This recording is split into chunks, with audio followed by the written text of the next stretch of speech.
Hey there, welcome back to another episode of The Pursuit of Happiness. I'm your host. Today, we're diving deep into the essential question, what actually makes us happy? We'll explore some common beliefs and see if they truly hold up. So, let's get started. Our lives are complex and we often think that certain things will bring us happiness. Let's consider some factors and ask ourselves which ones are likely to help us enjoy happier lives. Physical attractiveness, money, material things, romantic relationships, and career. Many people believe that a better job or career success will make them happier. It's understandable since we spend a significant amount of our time at work. Psychologists have studied the connection between career success and happiness. But have you ever applied for your dream job and imagined how you would feel if you got it?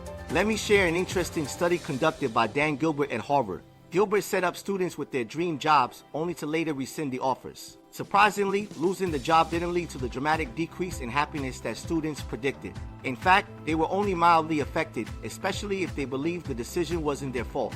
So, a better job might not necessarily lead to a happier life. Now, let's talk about romantic relationships. Many of us assume that finding true love will bring everlasting happiness. Falling in love can be a euphoric experience, but studies show that the initial boost in happiness tends to fade over time. Marriage, for example, often leads to a temporary increase in satisfaction, but it eventually returns to baseline levels. So, a romantic relationship alone might not guarantee long-term happiness. What about material possessions? It's natural to covet things and believe that acquiring them will make us happier. However, historical data tells a different story. Despite the significant increase in material wealth and purchasing power in the 20th century, reported happiness levels remained relatively unchanged. In fact, focusing on material possessions as a source of happiness can leave us spiritually hungry and dissatisfied. Physical attractiveness is another aspect many people associate with happiness. Our culture places great importance on looks, and it's easy to believe that achieving the perfect appearance will lead to happiness. However, research suggests that changing our physical appearance doesn't have a lasting impact on our happiness. Cosmetic surgery or pursuing a specific body ideal often fails to bring the expected happiness and can even lead to increased depression and anxiety.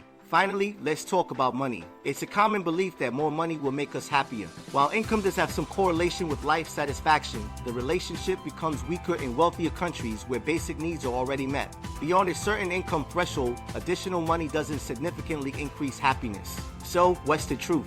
None of these external factors are likely to bring us lasting happiness. Instead, happiness is an inside job. We often fall into the trap of destination anxiety, believing that we'll be happy once we achieve certain goals or reach certain points in life. But true happiness comes from within and involves finding joy in the present moment, practicing gratitude, and fostering meaningful relationships. Remember, happiness is not something we earn or deserve. It's a state of mind, a way of life. So, let's focus on nurturing our inner happiness and finding contentment in the present. That wraps up this episode of The Pursuit of Happiness. I hope you found this discussion insightful. Leave your thoughts and comments down below and don't forget to subscribe. Peace out.